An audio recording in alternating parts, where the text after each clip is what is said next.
Assalamualaikum warahmatullahi wabarakatuh. Nama saya Muhammad Fathul Qarami Sirah dari kelas A PBA 2 akan mengerjakan tugas psikologi pendidikan yang berupa soal-soal yang harus dijawab melalui video. Langsung saja. Soal pertama adalah apa yang dimaksud dengan psikologi pendidikan. Menurut website-website yang sudah kami baca dan pemahaman yang kami ambil dari bacaan kami adalah psikologi pendidikan itu salah satu cabang daripada ilmu psikologi yang mempelajari proses belajar mengajar dan bagaimana faktor-faktor psikologis yang dapat mempengaruhi perkembangan dan hasil belajar siswa.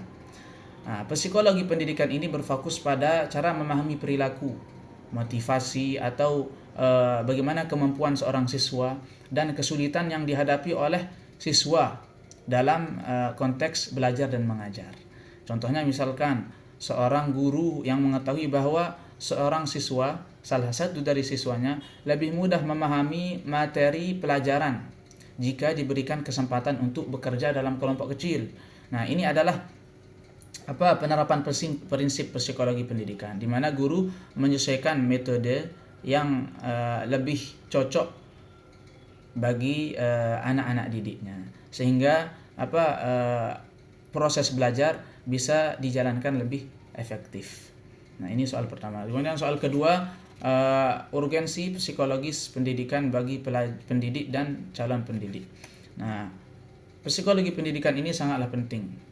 Kenapa? Karena dapat membantu memahami perkembangan siswa, seperti halnya dengan cara memilih metode mengajar yang tepat, atau mengelola kelas yang supaya asyik gitu, atau mengatasi masalah belajar, serta membangun hubungan yang baik dengan siswa. Dengan ilmu ini, dengan ilmu psikologi pendidikan ini, guru dapat menciptakan pembelajaran yang efektif dan bisa juga berpusat kepada siswa. Jadi tidak hanya guru saja yang menjelaskan, kemudian muridnya atau anak-anak didiknya hanya diam mendengarkan, entah paham atau tidak. Jadi dengan psikologi pendidikan ini, pendidik dapat mengambil cara mengetahui cara bagaimana supaya pelajaran lebih berpusat kepada siswa, dan itu cara yang lebih baik. Kemudian soal ketiga adalah perbedaan pertumbuhan dan perkembangan. Ya, menurut apa yang saya pahami bahwa pertumbuhan itu adalah perubahan fisik yang bisa diukur, seperti tinggi dan berat. Nah, itu contohnya pertumbuhan. Seperti misalkan seorang anak itu bertambah tingginya 5 cm dalam setahun. Ini contoh dari pertumbuhan. Adapun perkembangan itu adalah perubahan kemampuan atau fungsi psikologis. Seperti misalkan contohnya anak ini mulai bisa membaca, menulis, atau menunjukkan kepeduliannya kepada teman. Nah, itu contoh dari perkembangan. Jadi berbeda. Kemudian soal yang terakhir, apa yang Anda pahami tentang belajar?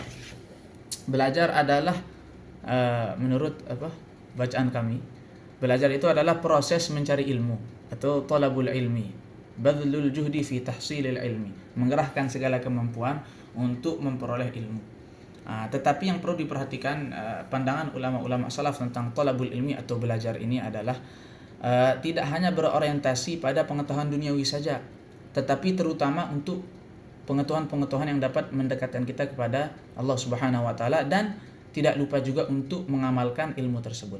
Sehingga saya ingat salah satu ucapan dari Al-Imam Syafi'i, beliau mengatakan ilmu tersebut laisal ilmu ma hufidha. Tidaklah dikatakan ilmu yang hanya sekedar dihafal saja atau hanya sekedar ditahu saja. Innamal ilmu ma nafa'a. Hanya saja ilmu itu adalah apa yang bisa bermanfaat, baik itu kepada dirinya atau kepada orang lain. Sehingga kalau ada pengetahuan atau ilmu yang dia tahu, ilmu yang sudah dia pelajari, kemudian tidak ada manfaatnya bagi dirinya, terlebih orang lain, maka menurut dari ungkapan Al-Imam Syafi'i, itu bukanlah termasuk daripada al-ilmu. Mungkin ini saja dari saya, kurang dan lebih mohon maaf. Wassalamualaikum warahmatullahi wabarakatuh.